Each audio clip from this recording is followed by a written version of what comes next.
Hey, yo, aunties are back, bitch. And we are recapping season 18, episode 1 and 2 of RuPaul's Drag Race. And that's the Minoritea.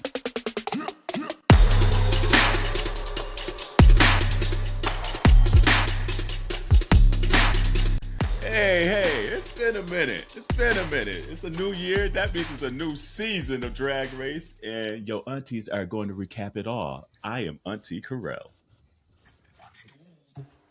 And it's Auntie Jarrell. Welcome. And that's the Minoritea. I think that's what we're going to keep the name again. You know, they haven't said it at all this season, but since they said that's the Minoritea last time and that's our name, we might as well keep it in the header. So, hey.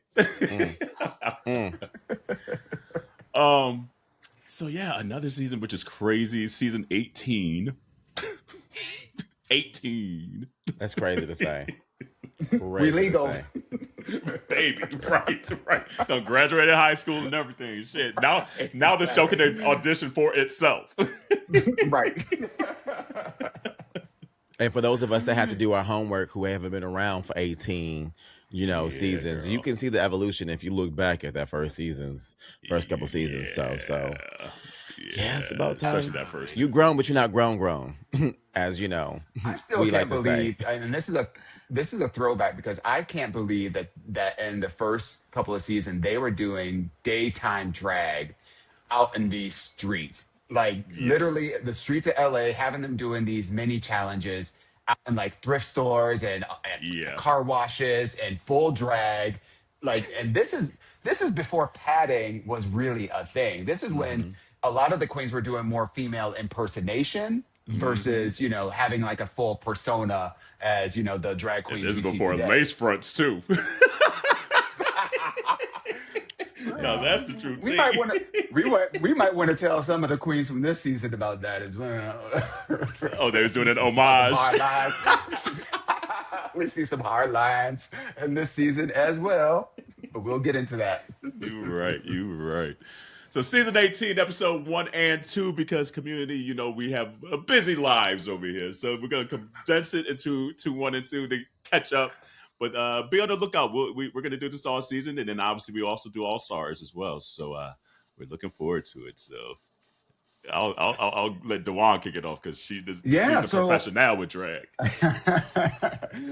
So again, we're not going to dissect all the bits and pieces of episode 1. By now, many of you have already seen it and seen kind of like the clips and whatnot. So we're just going to hit the highlights. But episode 1 is always about the opportunity to see the queens and their interest looks, and they get to meet each other, a lot of them for the very first time. So as the show starts off, we have a little bit of a kind of a cameo of Raja and Bob, the drag queen, and Kim Chi getting on their little drag race generators, to pump up the season. And then it curves right into the entering the workroom. So again, we're not going to dissect all of the entrance looks and all those kind of things, but I want to kick it over to you all. What were some of your first impressions, knowing that we've had the opportunity to meet the queens a couple weeks before? I don't know. Any standouts? Any surprises?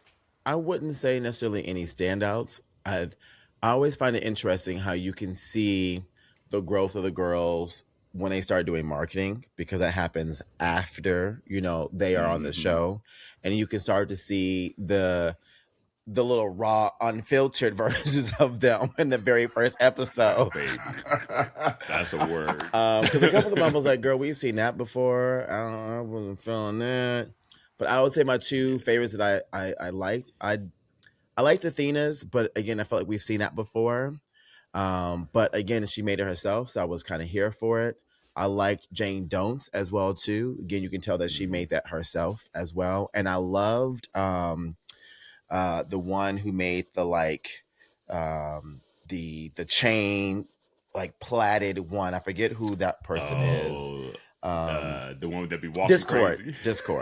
Discord. Yeah. I like Discord's outfit as well too. Let's have a little disclaimer. We're gonna fuck these names up. There are a lot of hoes in this season. 18 years, and I'm sorry, but we're just gonna apologize up front, queens. We love you all. I think I can say that confidently. Almost all. Let me tell you that, and Spiffy, that was for you. So those are the three that I liked. Other than that, I think it was very much what I expected for girls to be doing Drag Race for the first time. Yeah, like I don't think anymore. I feel like the entrance is so hard because everyone's trying too hard. Like everyone, it's almost like a Housewives tagline. After a while, you're just like, it's starting to get a little corny. And so I usually don't expect too much out the entrance look anymore, just because it's hard to even do anything that's different than, anymore. Like we've seen everything damn near. So honestly, I'm like, okay, I'm not gonna one way or the other the queen just from the entrance look. Usually I maybe go a little bit just to see if they're gonna like throw a little shade or something like that. Like what's her name? I'm looking at the list here. What's the one that like everyone was like Briar Blush? Briar Blush? Yeah. Yeah, that people were like, ooh, okay, we don't know if we like this girl. So I'm like, okay, I'm gonna follow this story. I think I'm gonna like this story. And so that's what I kind of look for more than anything. If they happen to surprise me with somewhere, I'm like, ooh, damn. Then I'll throw it out there. But this season so far, nah, it's all right. All of them were just all right. Yeah. I think also, and I said this last season, I want to see some older queens. I want to see some seasoned queens. And baby, thank you. They done finally showed up. Agree. So I'm I wouldn't say pleased. seasoned because I'm gonna say age, and I am not seasoned. I am still young. So we've seen older than girls from the previous seasons, absolutely, but ain't nobody seasoned. Okay. The one she done got into her late 30s, now she getting sensitive about it. Sure am. And damn. I love the scene in the room where they said everybody over 35 raise their hand, and half of them raise their hand. It's like, thank you. I appreciate that. Because like it's having so many seasons of 18-year-olds and like 21-year-olds, like it's cool to see their like how drag is evolving, but like they just haven't lived yet. And that's not no fault to them, but it's just like I like my drag queen to have a little living. A little story to tell. Some stretch marks. You want some stretch marks on your drag queen? Come on now. Some busted knees. There's a reason why I had to differentiate, because just because they're seasoned don't mean they got their shit together. Because if they were truly seasoned, some of that stuff wouldn't have been as crunchy as it was. So I'm not going to use the word seasoned. They may be older, but they ain't seasoned when it comes to drag. Into the performances and how they show up, but right now we just talking about entrances. But speaking of how they show up, the first mini challenge is, drum roll please, Scream Queens. Scream bitch. Make me. What did you think about this as a mini challenge altogether? Hated it. Next.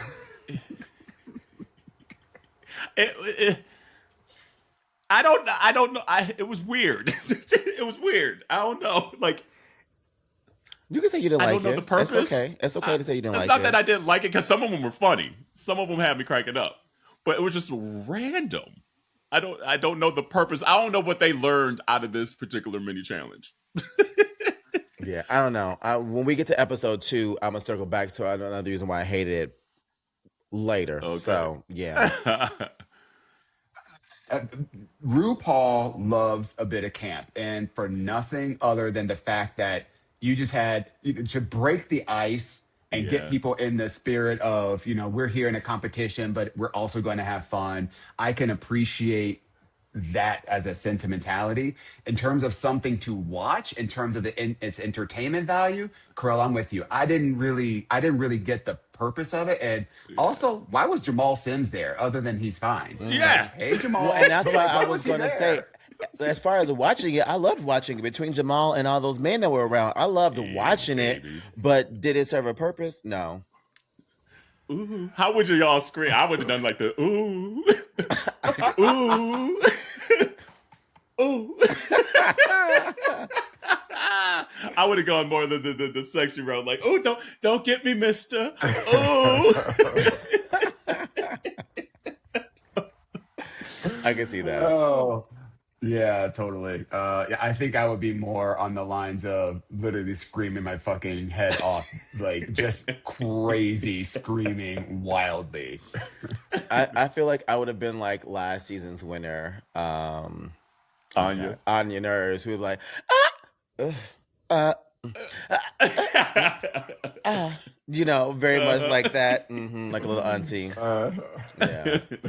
So okay, so that was the mini challenge, and the winner of that mini challenge was Kenya Pleaser, Mhm. which again, I don't know what the criteria was, So Who knows? congrats to you, Kenya. I'm glad to see Just make you Rue got a laugh. little That's the criteria. That's what it always comes that down to. part. Make Rue laugh.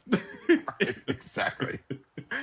And then, so the queens get back together. They go into the workroom. They're getting to know each other. We're starting to see them undrag. This is the first time we're getting to see them undrag. Any initial first impressions about the queens out of their garb? I mean, besides Darlene Mitchell, which I was like, bitch, you got a jaw line. I was like, I like Darlene too. okay, Darlene, you got it cute. I ain't gonna lie. Right. I was like, oh. And it's in like a sweet, wholesome, nerdy, like kind of way. Like there's just something innocent. I think it's because there. they're sober as well. Like, and like there's just Maybe. that innocence to from that aspect. But yeah, I said, oh well. Okay, girl. I see Ooh. you. The queens were. Ooh. I would have to say that a lot of the queens were way more attractive than I thought they were going to be out of drag. Let's just say the drag transformation. Now, I didn't say they all were hot. Let's be clear. I'm just saying they were more attractive. Than I Say thought they their were going to be. names. Who wasn't hot? Wait, I've been waiting for this. So, Miss Mikey Meeks. Mikey Meeks. Yeah, have y'all seen Game of Thrones? No.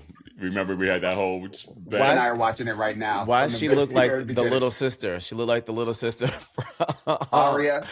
You do. Yeah, Arya Stark from Game of Thrones. Pop that picture up. Bloop. Right. I'm telling you, you got to put it up. That's exactly. I was like, So download and send Arya? it to me because I don't know who the hell this is. child, I will send you a photo. I literally was dying. Is Mikey the one that has like the black shaggy hair? haircut? The black hair with like the eyes that kind of pop out. Like Yeah. that. Okay, yep. I think he's like not like I'm not like sexually attracted to him, but there's something very like intriguing in his look out of drag as well. Like just as like maybe crazy like his drag look looks, his regular life looks is just as like maybe not polarizing, but just like interesting. Like I don't know, it has a definitely an interesting look out of the whole bunch for sure. Oh, that's okay. That's a choice. Is it Mikey? No, I'm thinking of Briar. I'm thinking of Briar. The Boston one, I think you were thinking about. I was like, Carell, I know you outside this podcast. I ain't never seen you look at nobody like Mikey me. He likes it. And that's no shame. I said, I knew you knew her for real. I said, okay. Oh, I just You got the wrong one. No, I just looked back at the list of the drag queens. I was like, hold on, that's not who I'm thinking of. No. I'm thinking of Briar. Yeah. Briar kind of has that like punk rock girl kind of queen look. Okay. Well, you see, I'm over here trying to be the supportive friend. I was like, oh, okay. Interesting. I'm not gonna knock your yum. Like, go for it, girl. Girl, That's so much I dropped Mike. the side by sides. I dropped the side by sides in the chat so you can get a fresh reaction, Miss Carell. Yeah, no, it's Briar that I'm thinking of out of drag that has like that kind of like shaggy. Yeah. Oh yeah, Mikey does kind of look like that person. Okay, yeah, that's the wrong person I was thinking out of drag. I knew. I knew immediately. Sorry, Mikey, but anyway. All right, so we get to meet the queens. They get to meet each other. A little bit of shade, a little bit of flirting, all that kind of stuff. Rue comes in and then she introduces today's Maxi Challenge. The Maxi Challenge today is going to be, surprise, surprise, it's not the talent show. Mm-hmm. It is a design challenge. Yes. Here they're going to be recycling former Drag Race Challenge material. So they get to use all the Drag Race materials that's in the archives, and they get to create their own looks that represents them as a drag queen. What do you think about this departure from the talent show expectation coming up Thank in episode 1? God. I immediately thought about the two of you. Immediately thought about the two of y'all. As many years as we've been doing this now, and here y'all both say, I'm tired of a talent show. I'm tired of a talent show. I'm tired of a talent show. The moment she said that, I said, oh, the girls, they're so damn happy. I knew I was like, Dewan's bought in. Bitch may be in Bali, but when she finally watched this, she gonna be seated, okay, and into it. 4 days later, I got into it, and baby, I closed my computer and screamed like the Scream Queens. Seriously, because like even at the bare minimum is just shaking things up, so like the queens are coming in overly prepared. That's what I like. I like the aspect of keeping people on their toes on these shows. And that's why I enjoy it. And then it keeps us on our toes as well as a viewer to be like, okay, it's not becoming stale because, oh shit, they threw another curveball at me. Thank you. Mm-hmm. And for it to be a sewing challenge where I always say, I want these hoes to know how to sew. And I love where Athena said that she took 21 classes or whatever specifically for this. Mm-hmm. Thank you. Yeah. You fucking care. Yeah. Like you have that in your control. You know this shit is going to happen on the show. And you find yourself auditioning and you ain't sewing. Mm-hmm. At least once.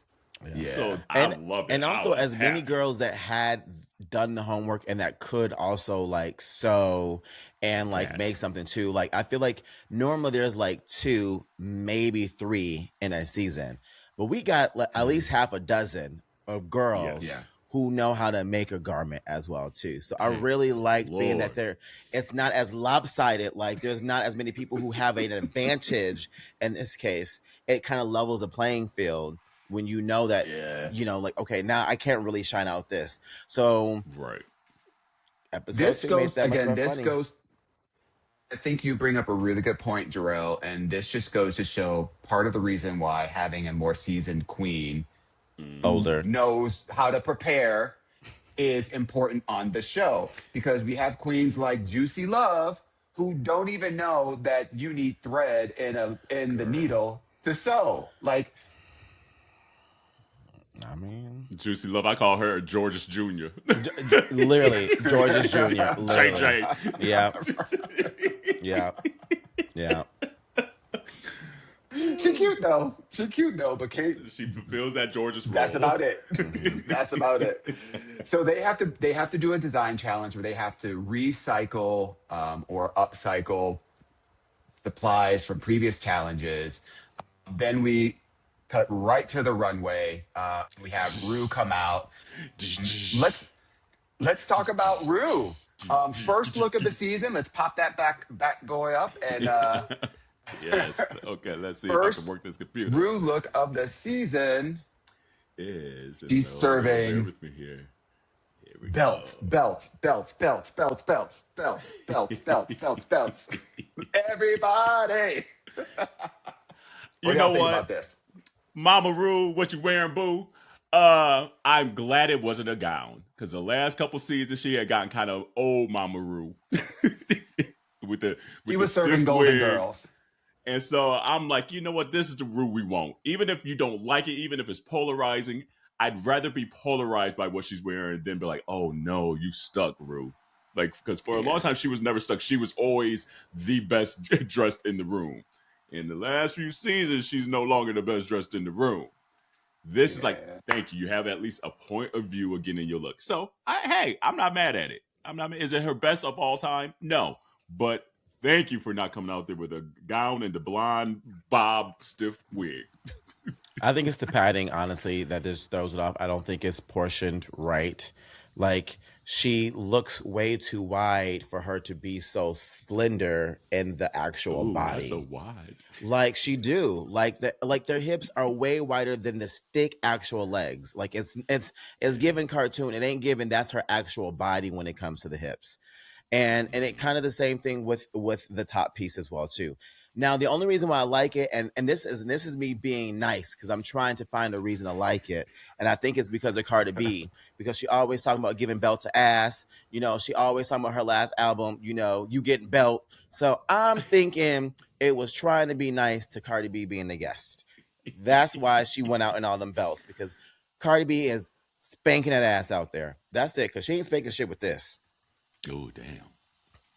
What you think, Dewan? I'm not going to go too far deep in this. My initial reaction was, haven't I seen this before? Yes, we have. Oh, yeah. Yes, we have. Both the hair and the dress. So that to me was just my initial reaction. And maybe because it was recycle, reuse, rejoice, that's maybe why she did it. No. Maybe. Look, I was reaching with the Cardi B girl.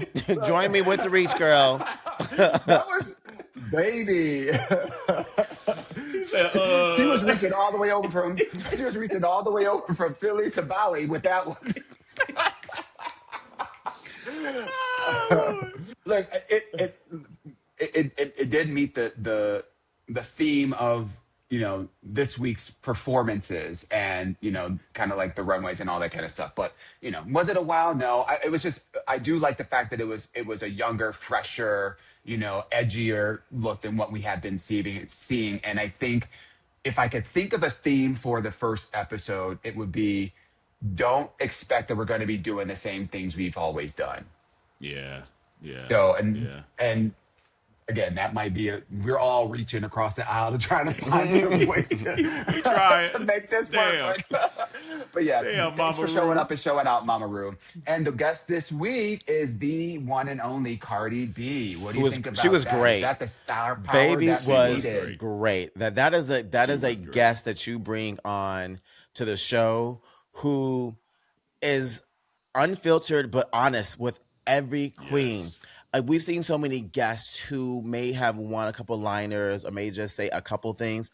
Cardi was present. She was there. Yes. She wanted to be there. She wanted to be a judge. She wanted to give feedback. And honestly, I thought she was very spot on with just the honesty and the feedback as well, too. Yes. And on top of that, she gave us Cardi on TV. You know, like, it was great. Like, just how we have like TS come back on a regular, and you know, we have some of the other.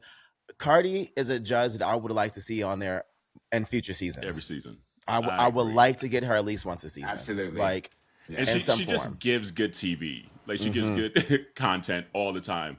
And she fed into them too. Like, I mean, like with like even like the Untucked and everything, bringing out the girls with her and everything. And this is how you become an ally and show up and be an ally for our community, Nicki Minaj. How about that? Absolutely. Because she fed into the girls too with her conversation. She read them, gave them the critiques and things like that, but gave why that she's giving those critiques. Like, you need to step your game up, and this is why, and things.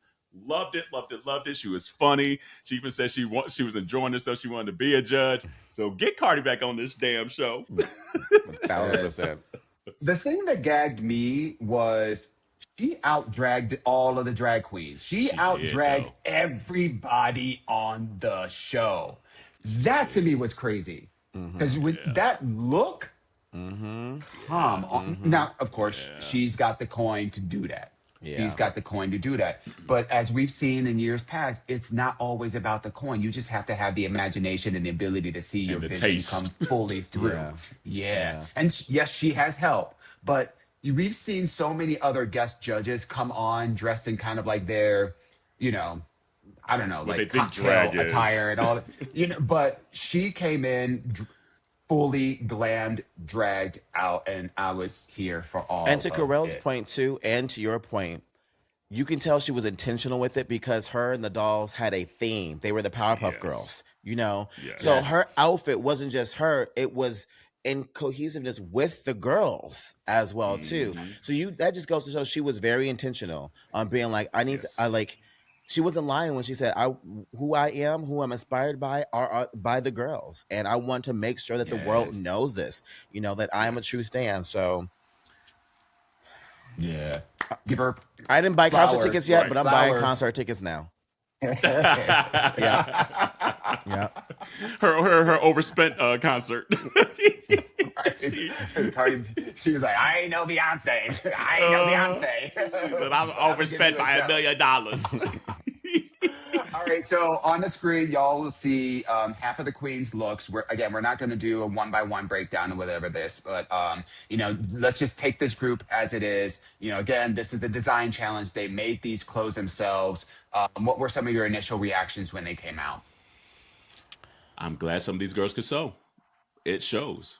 It shows. It shows. It shows. Even if I didn't necessarily like the aesthetic of a garment, this is probably, I'm trying to think of the last few seasons, the best cohesive group of sewers or unconventional like garments that came Put togetherers. Yes, put togetherers, right? The hunter gatherers.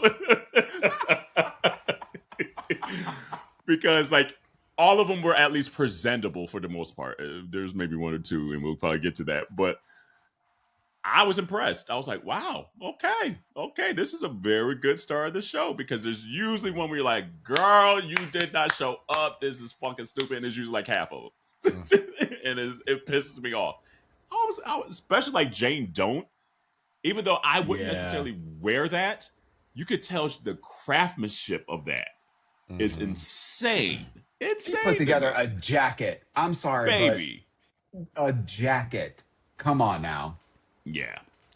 Her and Vita, like, and I guess Vita's not on this one, but who's this girl, the dancer? Mia, is that her name? Mia Starr. Mm-hmm. Yeah, Mia Starr. I like Mia Starr's. Yeah. Even though it might not be the aesthetic I would personally wear, but it has some thought and some cohesion, and it took a moment to sew that. And even the Sierra Mist girl, the blue girl, again, wouldn't wear that,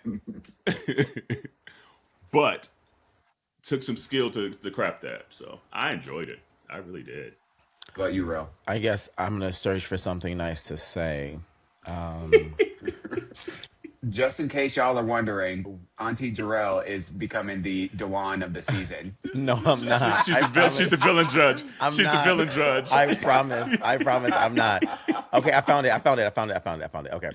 So I agree with Carell in the sense of like, as far as girls who can make a garment, like I think there is a clear level of talent of the amount of girls that can do that, like I mentioned earlier.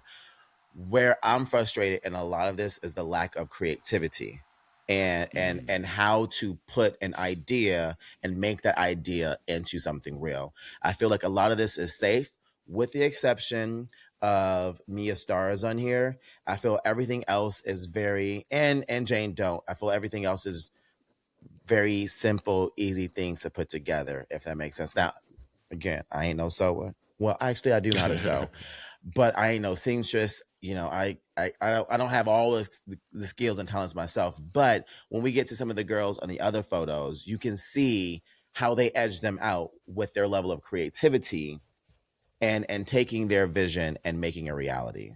And that's where I say with this group of girls, there was a lack there compared to the next group of girls we'll see. Yeah.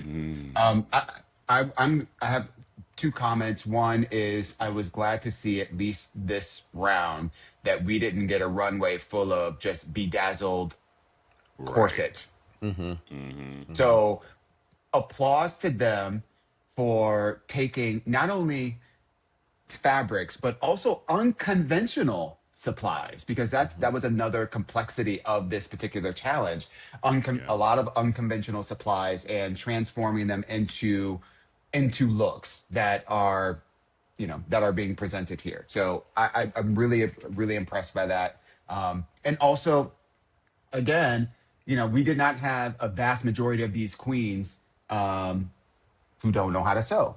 They might not know how to sew well, but what they were able to do is pull together cohesive looks that represented their brands. I mean, if you look at Sierra Mist is a aesthetic artist, a prosthetic artist. And while we haven't seen as much of it, we are getting, we're getting glimpses of that through her presentation. So I thought that what they presented in terms of representing their brand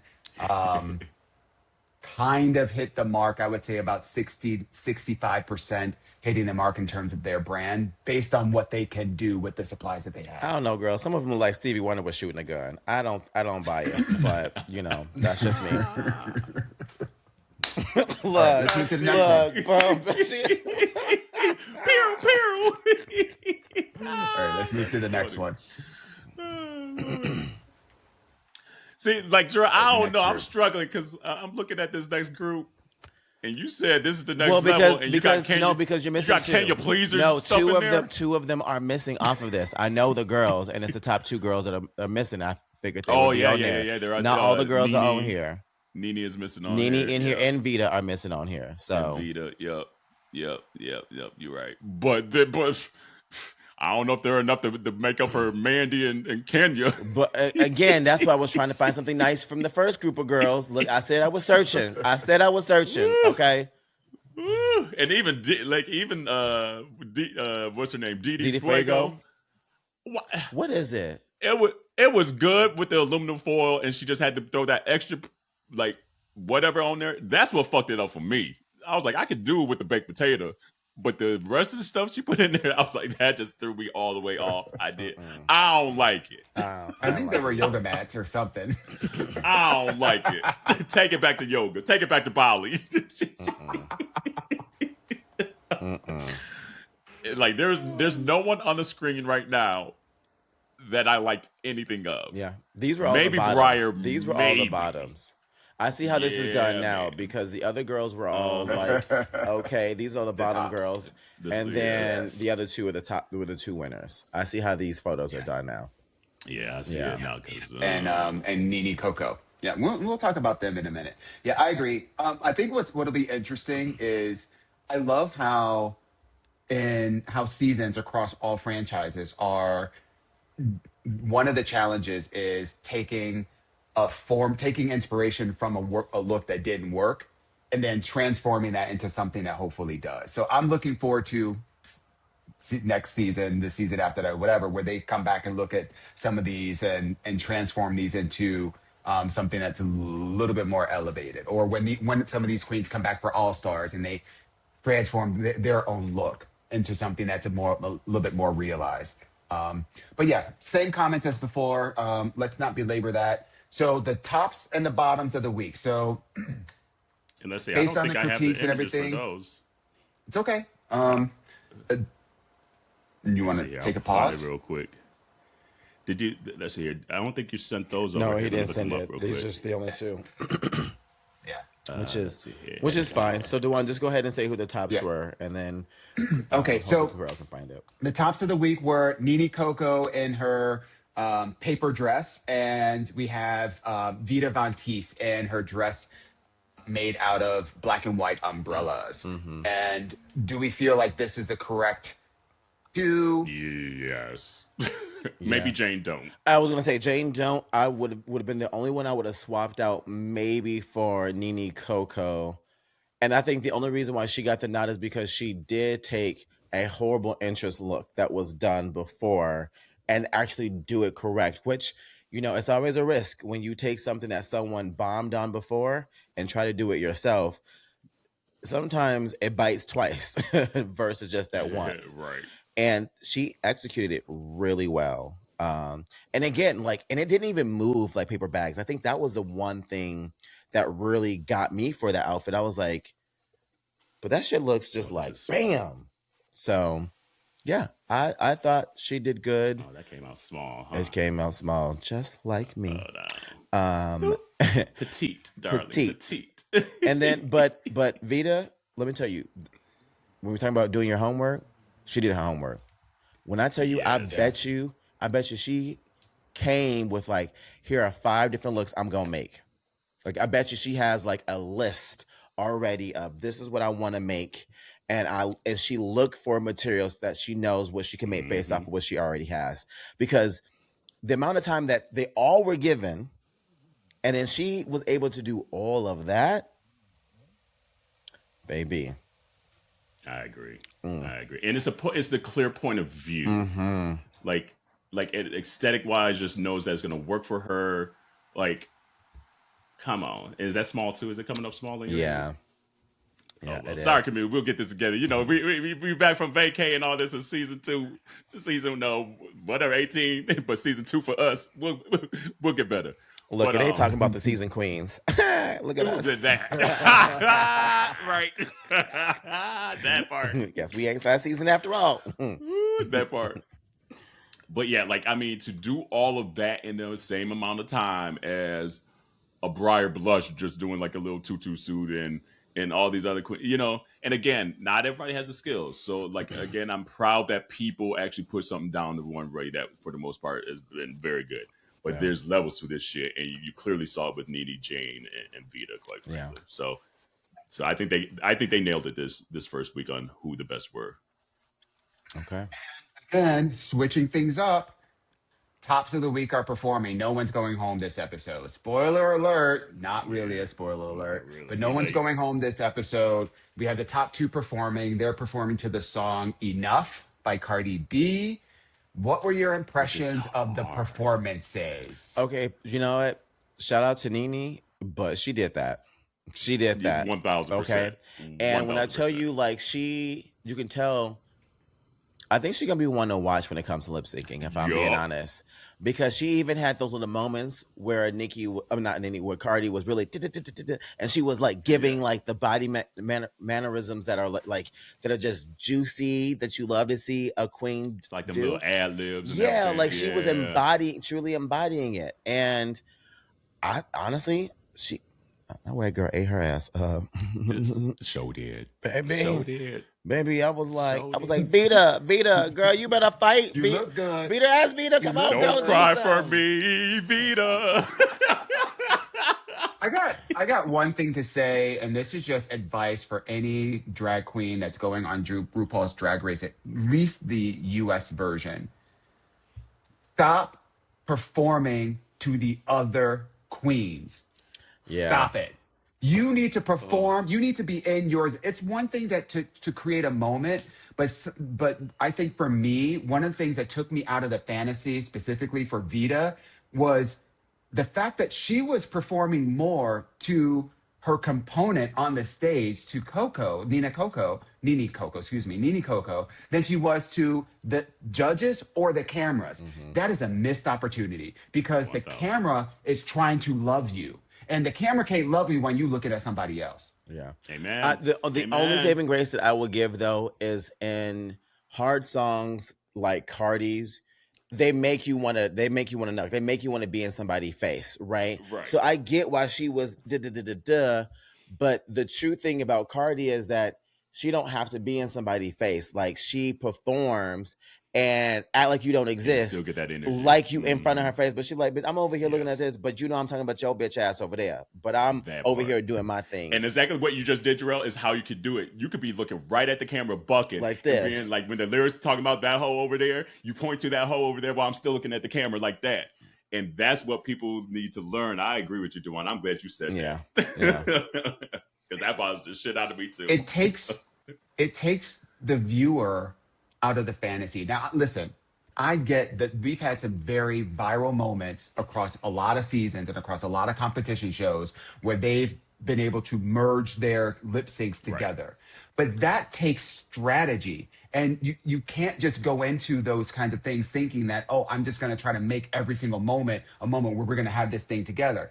You need to lip sync to the camera and to the judges. And if there is an opportunity that makes sense within the song as you're preparing for the song, if there's an opportunity for you to say, okay, this is where this could be a really cunt if we do this together, you can be prepared for that. But make sure you're performing to the cameras. Make sure you're performing to the judges.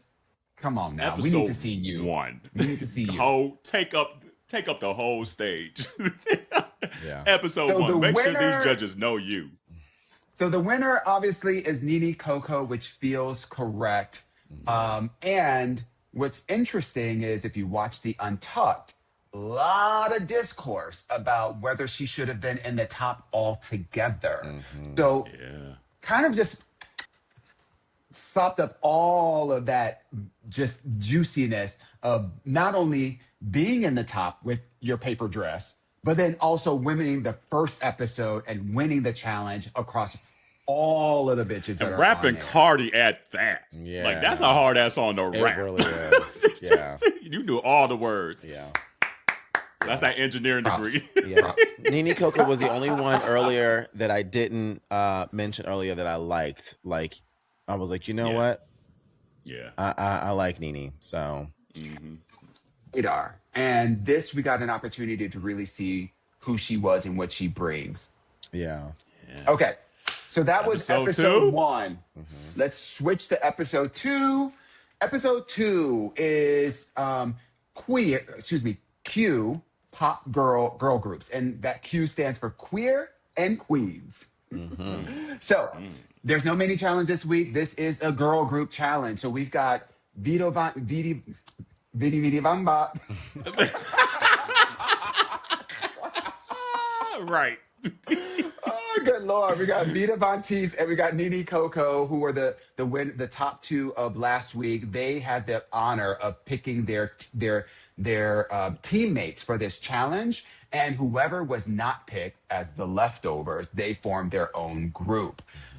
Again, this is a little bit of a switch up because usually the girl group challenge comes a little bit later in the season. Mm-hmm. So what are your thoughts on, again, bringing up some of the harder challenges? Because here you've got to write your own lyrics, you got to do your own choreography, you've got to coordinate your outfits, and you have to deliver. And there is a runway challenge on top of that. Initial thoughts. I'm scared that these girls are gonna burn out. Like in a sense, Like in a sense of like because all the tough challenges are happening right out the gate. So like, girl, where do you go from here? You know, like this is forcing all the girls to really put their cards out on the table. Like you can't have like a Nymphia win who be like, oh, I don't know what to do, I don't know what to do. And then come out there and just eat everybody up, right? Now this is like, bitch, you gotta lay it all out there or you out, you know? So I like that, but I'm just worried as an entertainment value, like how many of these girls can actually sustain what I'm seeing so far.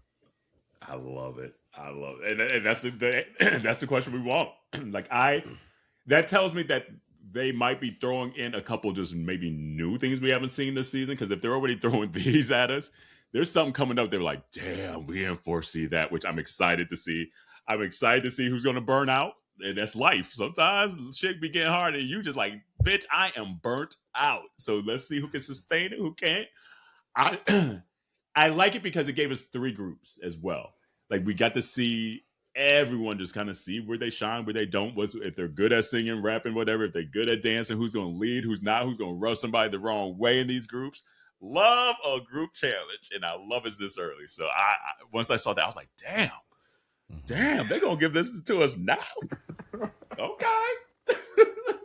It's interesting because within these first 2 episodes, let me take a step back. One of the things that I did appreciate about the talent show is that you got to see each individual queen kind of deliver to some degree, whether they are successful in their execution or not, deliver their brand.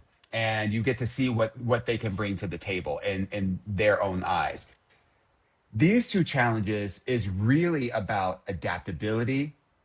And this one more specifically is about teamwork, right? Yeah. And so you really get a sense, again, charisma, uniqueness, nerve, and talent, right? You're getting to see those elements come alive in these 2 challenges in a really powerful way to really assess how are these queens going to do throughout the entire competition based on some of the most challenging challenges that the season has to offer. And Carell, I'm with you. That's the thing that I thought of was like, okay, if they're doing this early, what the hell? My hope is they're throwing in some curveballs because a lot of queens will they watch every single season and they know what to expect. But if you're throwing curveballs in terms of timing and potential challenges that they haven't seen before, I think that's just going to be a great way to spice things up for us old heads who've been watching since season number 1. Right. Yeah, exactly. It's like, right there at the end, it's just like, it's keeping the audience guessing as well, which is maybe even more important than even the queens guessing, quite frankly. So the girls get to choose their teams and we have the leftovers and we start seeing the theme of this episode, which is this the Athena show? Because she was heated for not being picked. Would you have done the same if you were in Vita and Coco and Nini Coco's shoes? I mean, Probably. honestly, yeah, given how the episode played out, like kudos to them. However, I feel like there is something else that's missing that I don't get to see, as why they were so quick to realize that Athena was like that because of just one episode. Like, I don't know if there was some stuff that we didn't get to see off, on camera that showed that she wasn't a true team player. I don't know if it was because of her back and forth in episode 1 with Briar Blush, and how they were going back and forth about like, well, you didn't have enough fabric because you need more fabric and all that. I don't know if that was what it was, but it was clear to both of them out the gate without saying shit, they weren't picking Athena. Well, I think part of it is like she's the mother of half this show. Like, and that's something we didn't even say. It's like half this show is like Florida. And so they all know each other, which was crazy, which is, I kind of like as well. But for her to not like help like her daughters, pretty much, they probably picked up on that energy like, oh, hold on. Okay, then. If she ain't going to help them, then she sure ain't going to help me. Yeah. And to be fair, granddaughter and sister. So she's not the mother of them, but, Jason, family tree nonetheless. Not the ageism of it all. I mean, she said they don't use the G word, but we do. Would y'all help? Like, that makes me, and we didn't ask in the episode, would you have helped? Like, if it's your granddaughter and your sister, how would y'all play that? I mean, I'm going to help. I mean, that's just what I do. Like, I'm going to help. Like, if we run this competition, like, I would help us get to the very end, and then it's like, all right, now, girl. And then it's you're on your own. Then you're on your own, right? Yeah. But it's strengthened to numbers until the very end. I was thinking the same thing. Like, it could come in to help you until the end, and then it's like, hey, every woman for themselves. Yeah. Is that you have to assess in a design challenge like this, where you're using unconventional materials and you have to, each individual has to assess whether or not you can do what you are looking to do within the time frame that you have. Because if you can't, and then you're also helping someone else, you run into the problem of you end up sacrificing yourself to help somebody else. I'm with y'all. If I'm in a competition with somebody and somebody asks me for help, I'm going to help, but I'm going to make sure that my helping them doesn't detract from my ability, time-wise or resource-wise, to do what I need to do so that I can show up. Now, if you got a question, come on, ask me the question. Yeah, I can. Right. But if it's like if your help is put the skirt together for me, it's like, girl, hold on. Let me finish my skirt first, girl. I'll be over there in a minute. We had all the same amount of time to prepare for this. So, if you really... So, I think what stood out, and the reason... You should have came with me on them 21 classes. Right. I think we should get back to episode 2, because we didn't backtrack somehow. All right, so the reason I asked the question, the reason I asked the question was because we didn't really talk about that, and that to have played a part into why she was not chosen, and the ultimate meltdown that she displayed throughout the whole challenge. So then Rue comes out. She introduces, the challenge for the week. She says it's going to be 3 types of songs for each of y'all girl groups. It's going to be disco with that's going to have a funk styling by the almighty Sylvester. Okay. Then there's a pop song that is called Go Go Go, and that is inspired by the group Wham. And then there's the punk rock song that is called Cherry, inspired by the Runaways. And of course, they have to write lyrics, they have to do choreography, they have to choose and they were responsible for choosing their own songs. What were some of your initial reactions around how the choosing of the songs went down, now that you've obviously watched the episode? If I were in the position, I'd probably been like Vita, like riling people up, because at the end of the day, I'm going to be all right wherever you put me in the songs. Like, that doesn't really matter to me too much, because you're going to have to still do a lot of the same stuff. Yeah, you might connect a little better to one song or the other. I, quite frankly, wouldn't probably want the Sylvester one, because I know Rue loves her some Sylvester. So that's a lot of added pressure that I don't fucking need, because it ain't going to live up to what she has in her mind. Dolly Parton, Sylvester, Diana Ross, right? Carol. When it comes to those, like Rue, that it's hard that's to live up to what she has in her mind. So give me the punk all day, ho. What about you, Auntie Henny? I don't know. I thought it was interesting.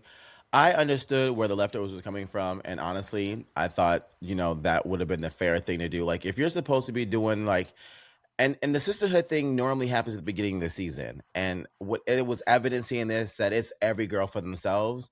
There is no sisterhood type, situation going on. Even with the picking of the girls, like the Florida girls aren't all on one team. Like they are actually all spread out. So it's clear it is every woman for themselves. So I totally understood where their leftovers are coming from. Like, hey, like y'all literally said fuck us. Like why don't we just get to pick the first song? So I feel like it was really unnecessary for Vita to be doing all that shit and then to turn around and be like, well, I actually wanted the rock song to begin with. And I was like, well, shut the fuck up. Shut the fuck up. Like that was given a kid who, someone they got their kid and thinking like, well, I want it anyway. Like, bitch, yes you did. Yeah, right. Bitch, yes you did. But you trying over there act like you were playing chess, bitch. No, you were still playing checkers like the rest of them hoes. And you can see it because of how out of character you would get. Because nowhere in episode 1 did you act like that. Yeah, that's true. So don't sit there and tell me you didn't care, bitch. Yes, you did. Yes, you did. cared. You can tell when someone cares, and it was evident too when Didi Fuego was like, because the other girl tried to take the other song, and Didi was like, no, ain't nobody picking nothing, because what you're not gonna do is this, So I like the dynamic from that standpoint, but again, I felt a little bit more for the leftover girls because it's like, I mean, I don't know what it feels like to not get picked. I've always been picked, but I just, I have feelings. But low key they were right because that group was crunchy. They was absolutely correct. We were talking about That's So Raven outside the pack house. That's what they had been. They said my whole point in these kind of challenges, and maybe this would be my strategy. I wouldn't get tied to. I would be like, just assign me whatever. Just assign me whatever. Because the minute that now, caveat to this, when that doesn't happen and people get stuck on like, I want to do this, it makes for great TV because you like to see that drama. But as a strategist, for me personally, if I was part of the competition, I'd be like, give me whatever. Give me the smallest part. Give me the song y'all don't want to sing. Because at the end of the day, it's about making it work. Yes. It's about making it work. I wouldn't be putting all that energy into like, oh, this is the part that I want to fight for. They're going to be focused on the choreography.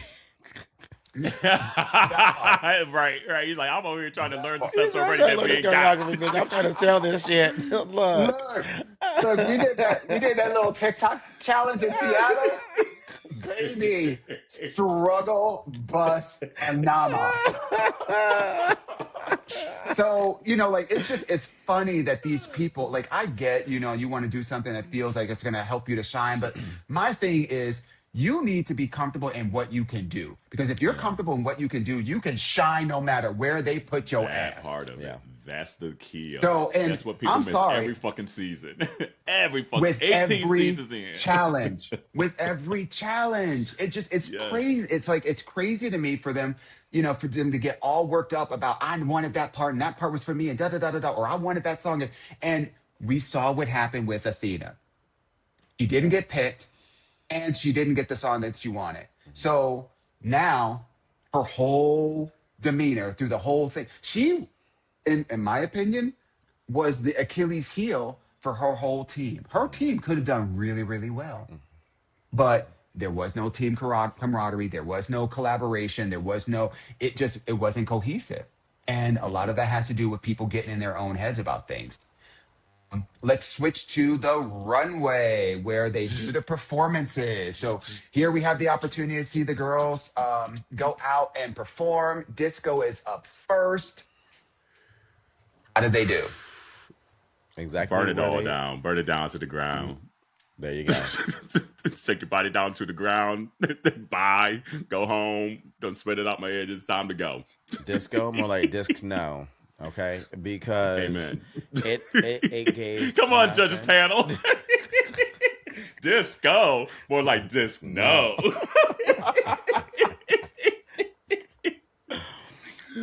Honestly, it didn't give what the potential could have been, and I co-sign everything that Auntie Dion said earlier. That's the reason why they didn't do well.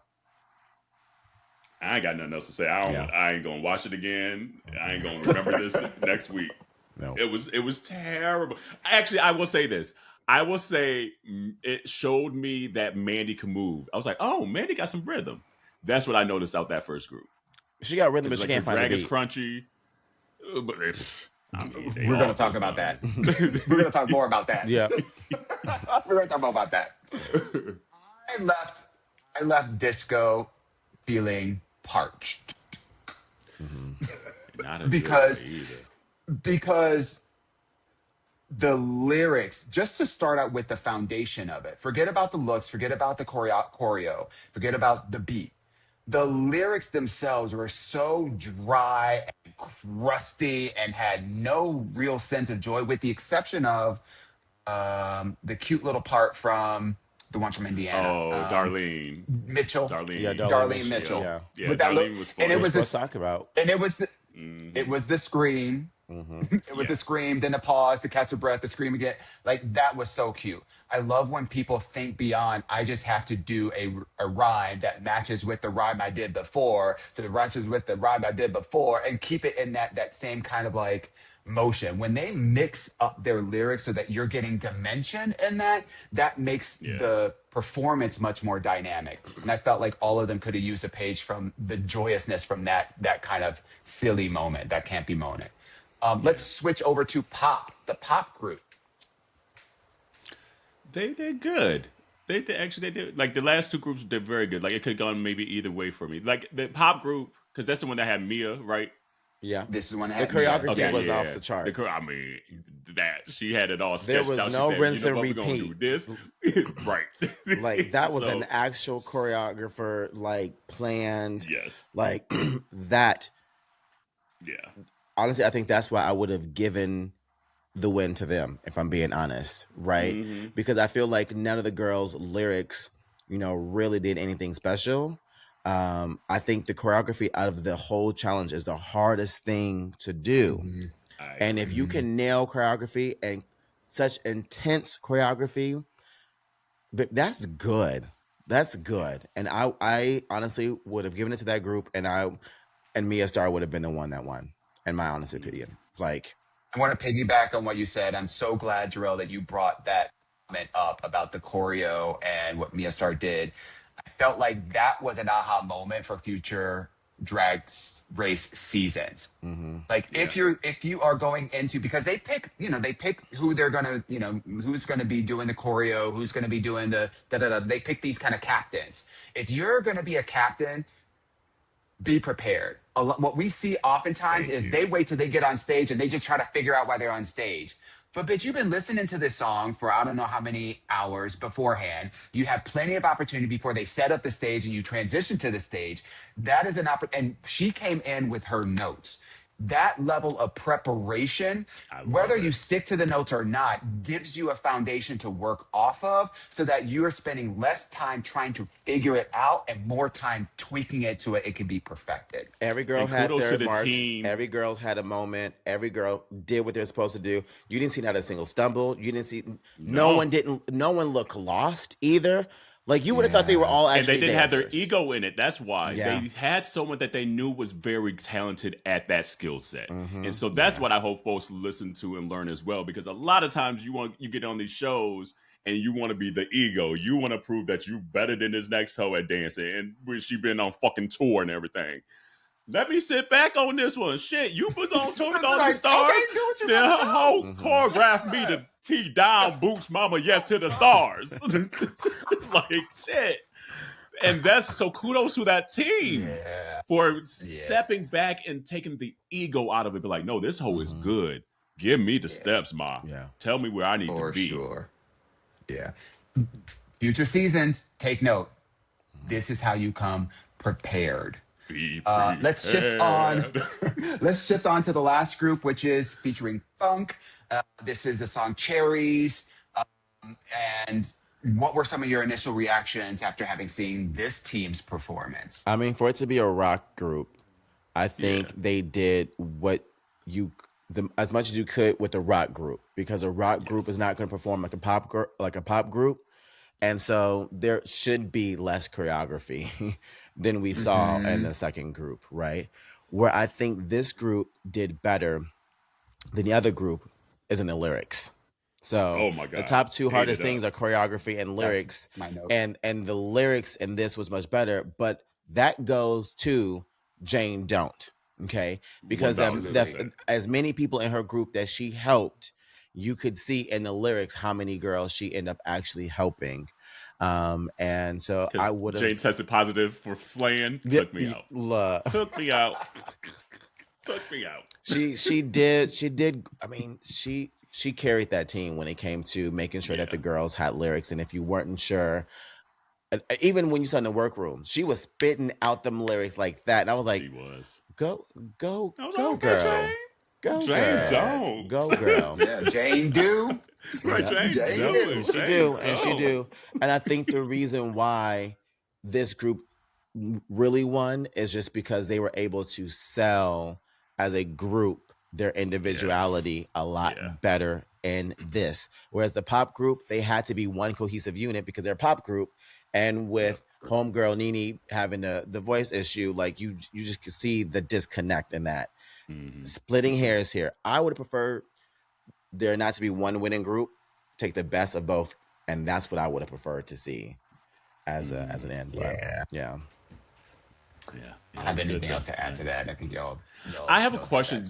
Quickly, do they make these outfits, or do they come into the workroom knowing that these are going to be 3 potential options, and you got to have 3 potential options of a pop outfit, a rock outfit, and because I'm like, how did they look so cohesive? From what Mo told us when she's been on before, that you get a list of potential like runways and actual like things that you might do. They don't tell you what the actual things are, but it says, hey, plan around this type, plan around this. So they probably all came with a rock, pop, and funk outfit. Yes, absolutely. Got it. With a brief that maybe gave them some kind of like color, like suggestions. Yeah, which if I'm being honest, no, I'm not going back to episode 1. Anyways, next. Just say it real quick. No.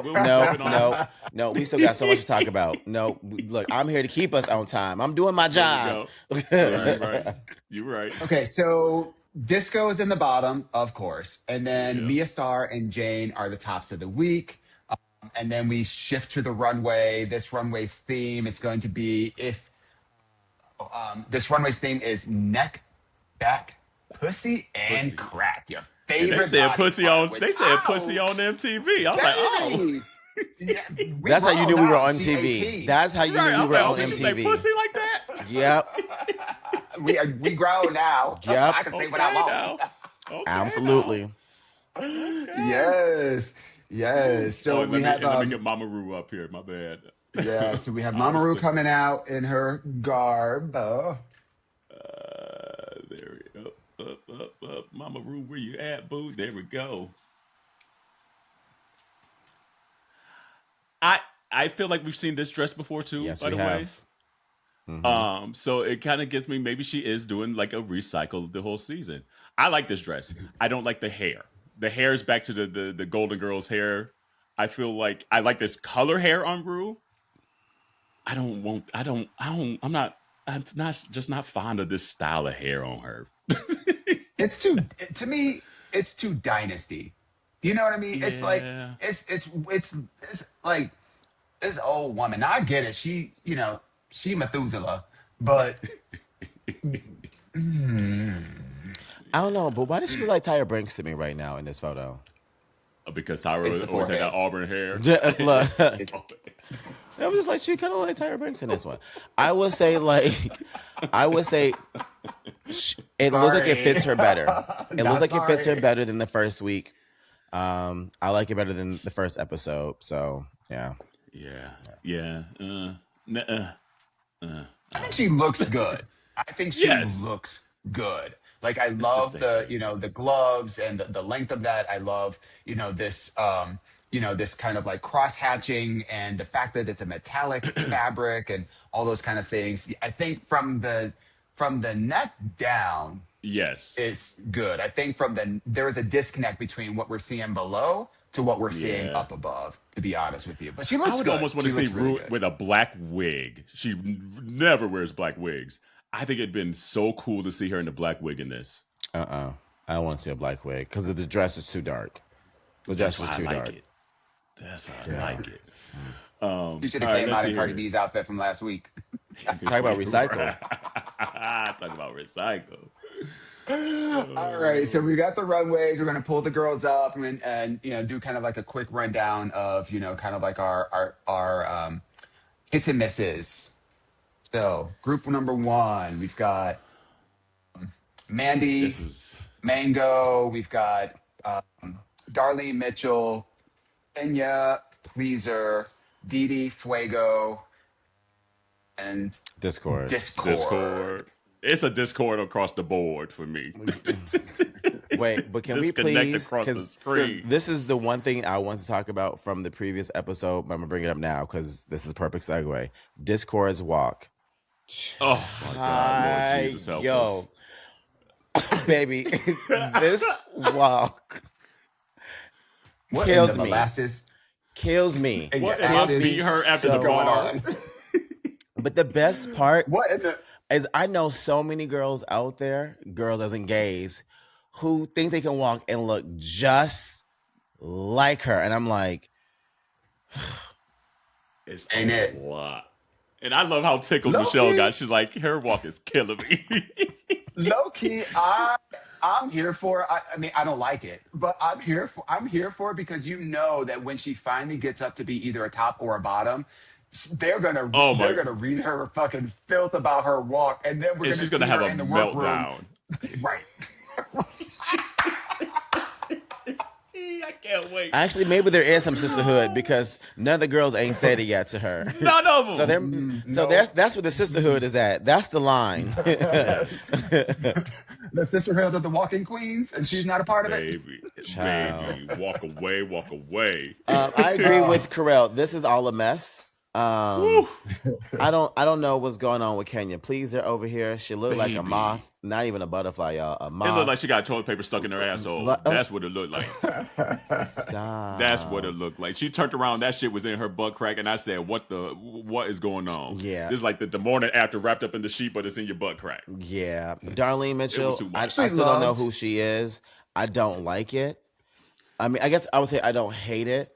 But I don't hate. That's the one I don't hate the most. That's the one. Exactly. Of all these, is the ones I hate the least. If I'm being 100% honest, because I can see she's trying to give the white trash trailer girl look.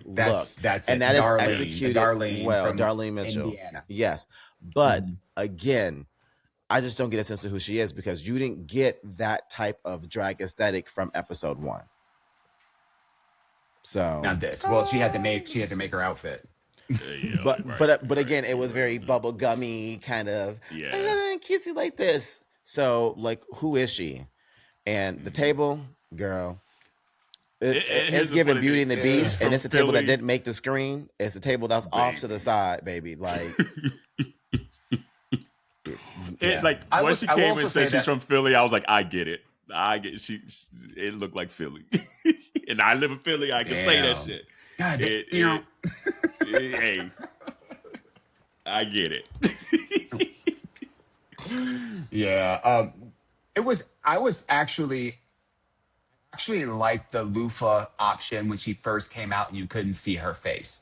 Yes, and then she opened it up, and then the bodysuit was ill-fitting. And the bodysuit it just didn't make like it would have been amazing had she had a reveal underneath all that loofah, something that was sparkly and beautiful and da da da da da da da da.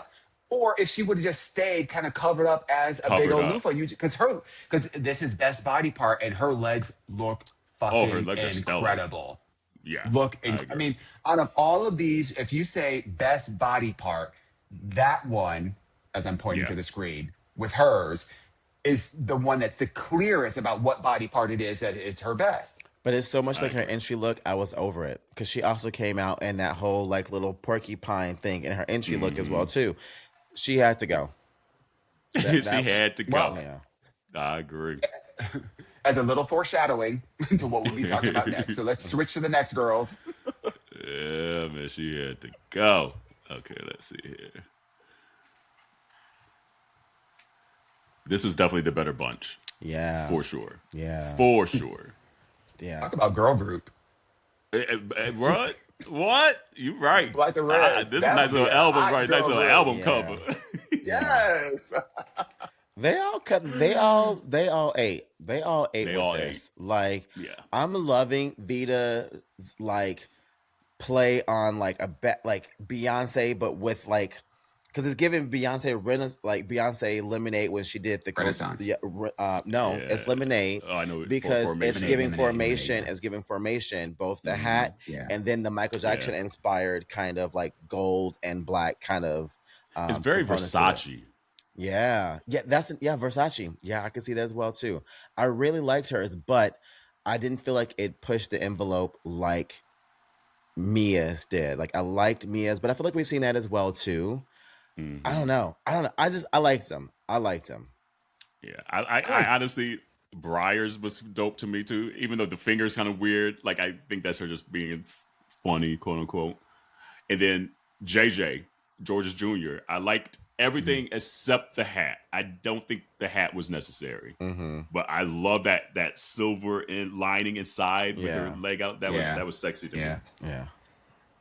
And it's important to note that we're missing two girls on this. We're missing Jane Don't, who had the lips. Oh yeah, And then hers we're was also dope. missing Nini Coco. thank you, Nini Coco. Damn, sorry, Nini. That's 2 in a row. We ain't get you up here, girl. And I liked hers too. I like because hers was the brain. Yeah. I liked hers. Yeah, for sure. Okay, so then we're at the runway.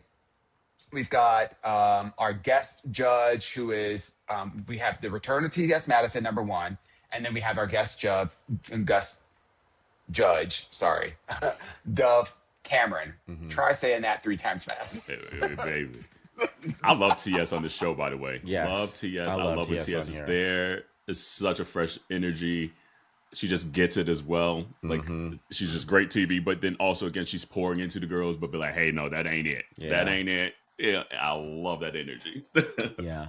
And I liked Dove Cameron as a judge, like being a pop artist. I think she appreciated the girls doing the talent. And I don't think she gave anything away as far as like what she didn't like and what she did like. But I think when she came to judging, I think she did a good job at being very on point with the critiques to the actual performances of the groups.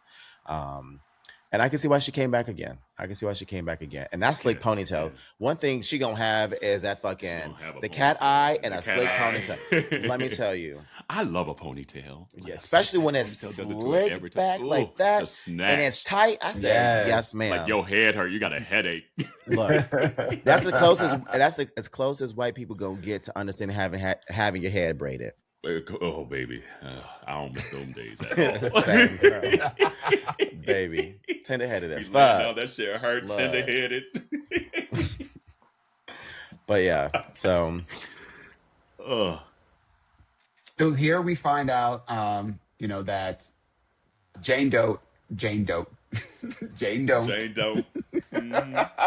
It's the Bali, y'all. I'm sorry. I'm dialing in from Bali, and He said Bali, not Molly. It's the Bali, not the Molly. That part. But here we find that Jane Don't wins is the top for the week. Do we feel that this is deserved? Would we have given it to anyone else? I think they were right. So far, they've knocked it out the park with the tops, I think. I thought Mia was rightfully so there. And then I think just Jane just was kooky enough with her aesthetic for the runway. And then her lyrics was just like hilarious that like you made Mama Ru laugh. Yeah. And it was just that good though. Like her rap or her lyrics were just that good. So I'm not mad. The at right this people win were the at all. tops. Absolutely. Yeah. Okay, and then this week, thank Goddess, we get some bottoms that have to lip sync for their life. Thank you, Jesus. Bottom 2 of the week, Mandy Munchkin, Mandy Mango, and Didi Fuego. Is this correct? Yeah, I would say it was pretty accurate as far as the bottom. I mean, honestly, like I could have switched out Darlene for Didi Fuego, if I'm being honest. Just because I felt like performance-wise, I felt like Dee Dee and Athena were the only ones that performed the best of their group. I felt like, again, as I mentioned, you know, Mandy Mango, she was doing the most. She was doing too much. She wasn't actually on the beat to the actual song, so it was too much. So that doesn't count for choreography at the end of the day. But I think they saved Darlene because of that one funny moment that she brought to the group. So, yeah. I guess I could kind of see if Darlene's. It was interchangeable, but I think Dee Dee. I just don't get how you get a ill-fitting leotard. Like that's like the basic. Like I could go on Amazon right now and get me a leotard that's gonna fit Especially better than what she had on. And I know that's right, bitch. But it's just like it was just so weird. Like it's like my track jacket. Like it was like this loose fitting. I was like, what the fuck you got on? So that just rubbed me the wrong way. I was like, nope. The second I saw that, I was like, you the bottom. And your group sucked. Yeah, you in the bottom. You got to go. I feel like because her group was they instead of judging them individually, they judged them as a group. They had to find somebody else in that group, and for me, I think that it was a correct decision. Because again, you know, it's just the execution just wasn't really there, both from the lyrics and from the performance and the actual, because that's where she really got the critiques. They loved the fact, I mean, best feature, you know, the best, your body part, that your favorite body part, her legs, it delivered that. Was the leotard ill-fitting and whatnot? Did we even need to see it? Yes, we didn't need to see it, and it was ill-fitting. But in terms of being very clear about what the body part was, she met the brief. But she was a little lackluster in her performance. Not a little. She was a lot of lackluster in her performance, and that just laid her Not at the bottom. Fuego. So they have to perform to the song "Too Much" by Dove, who is also the guest judge today. I wish it was never too much, but yeah. So, what are your thoughts and impressions on this lip sync performance? Baby, it was a mess. I thought Mandy ate her up.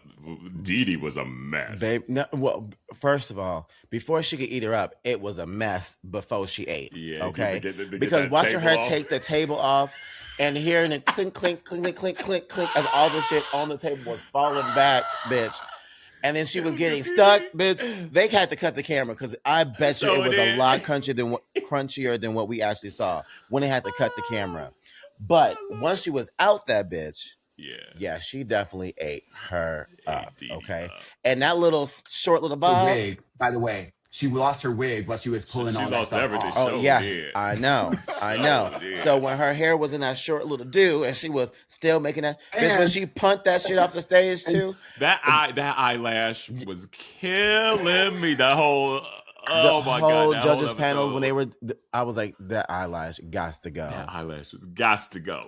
But she ate Dee Dee up. Dee Dee wasn't giving nothing. Dee Dee wasn't. Dee Dee looked ready to go. That was a surprise-iana of the. Yeah. That was a surprise-iana of the whole thing. I was not ready. Yeah, I was not ready for what Mandy was able to deliver. First of all, her lip sync, her actual, like the lip syncing, the mouthing of the words was so precise. And the facial expressions after she got herself out of the mess was just so perfect. And one thing Mandy Mango is gonna do, she gonna do a death drop. Baby. And every time she hit that back to the ground, you saw Rue howling. Howling. Go back and rewatch it if you're not seeing what I'm talking about. Mandy got one more death drop in there, and that's it. That's it. Yeah. That's it. And then they're gonna be like, okay, you can't be death dropping no more. Yeah.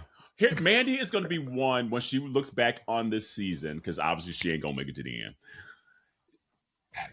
Get her makeup together and just her aesthetic together. Mandy's going to be a tough queen to beat. To be a full-time nurse. It's not going to be this season. To be a full-time nurse and a part-time drag queen. Baby, yes. Give her the opportunity to be more full-time in this. And I agree with you, Carell. Absolutely. Good. Absolutely. I want to see her in She just doesn't have the capacity. Yeah. Right now. I agree. Yeah. And I get it. Living in Philly, trying to get from where a lot of the hospitals are to where she probably tried to do drag. That shit alone, good for you, man, because I ain't doing it. I got 20 minutes to pull this look together. Ain't doing it. So kudos to you on that. But yeah, give her 2 years of just like coin and getting out there. She's gonna come back to All Stars and be a tough one to beat. Yes, execution is poor. But what we've seen from her is she has ideas. Yes. She needs to be able to bring them to life and execute them, but she has ideas. If her best feature look was better executed, it could have been campy and fierce, but it wasn't because of the execution. I think you're absolutely right, Coel. When she has enough time to kind of just cook and really kind of put the effort into this, she's gonna come. She's gonna be one to watch. So I would love to see. I mean, obviously we got to see her a couple more weeks before she she bounces. But it might be next week. I don't think she got a couple. I don't think so. I was trying to be generous. We know how it goes. But yeah, she's one that I would love to see. Her evolution over the years. And then as we found out, Mandy or Didi Fuego has to say, "De la vista, baby." She gets kicking. We feel like this was the right decision. Yeah. I mean, what you got on them legs for? You don't know how to dance, but that's just me. What you got on them legs for?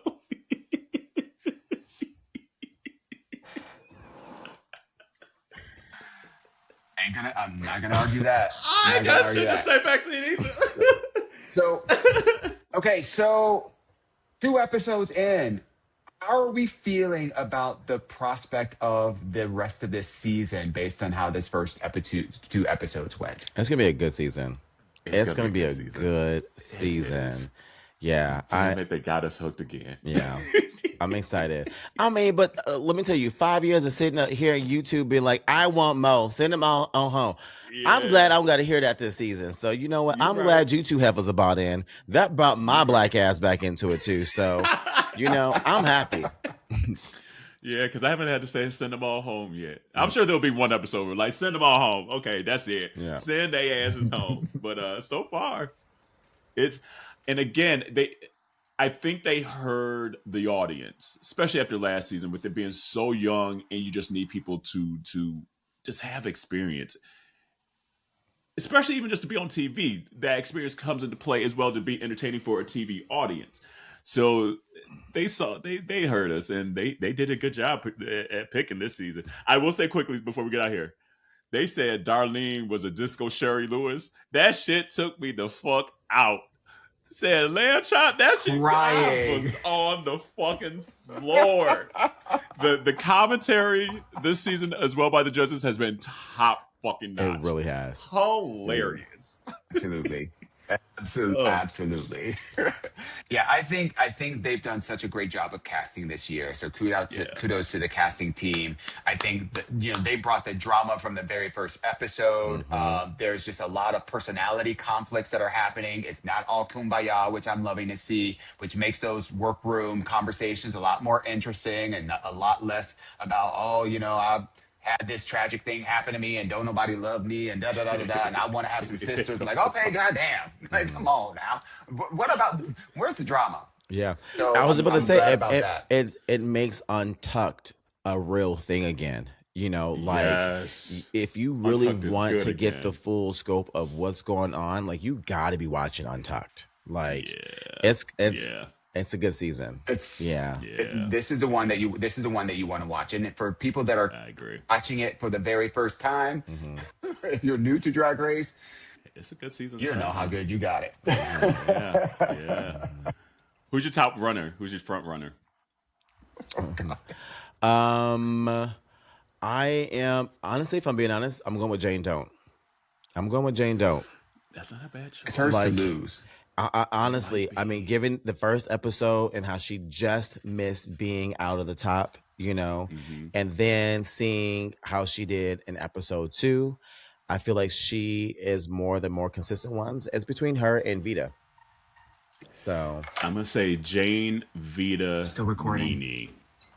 Yep. Yeah. I think those are my my 3 right now. Yeah. Yeah.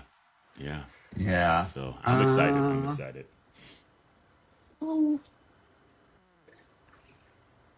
I think it's Jane Don'ts to lose, because if I think about all the things that make Rue smile, Yeah. She the has a lot of campiness, them. the personality, charisma, uniqueness, nerve, and talent. She knows how to sew. She knows how to write lyrics. She knows knows how to do choreography. She's She brings funny. great personality. Yeah. She's funny. She's likable. Like And she's prepared. and she's prepared. I think Yeah. I'm gonna put this out there now. If she leaves, it will be because of her snatch game. Like, cause that's the thing that gets a lot of the good girls, right? Like a lot of the girls who think, oh, it could be hers to like lose. Like, it's hers to lose if she can't get past snatch game. You got to make it through snatch I game. think Yeah. I think as far as everything else, the commercials, all the You'll be able to do well. All the The- improv the challenges, the live, the improv stuff. next I think week, I think she'll be good at everything else. It's just that one thing I think she might struggle with, because here's the reason. As we've seen with a lot of the Seattle girls, they like to be overly creative and it missed the mark. Yeah. Yeah. We'll see by the SNL next week week or the Rue NL or whatever they call it's it. the Ruinell, yeah. So that'll be it's an improv challenge. So we'll be able to see, how some of these queens. I think what's really interesting is that for queens like Athena, who is a seasoned, well-established, queen and mother of damn near half the cast. It will be interesting to see how they adjust to this performance where you're all put on the same level. You all have the same opportunity. All that shit you all did outside of Drag Race don't mean shit in here. It's what you bring to the table. So we'll see next week, and we'll see y'all next week as well. I know that's right. Wash your hands, your legs, your ass. Bye. Bye, y'all.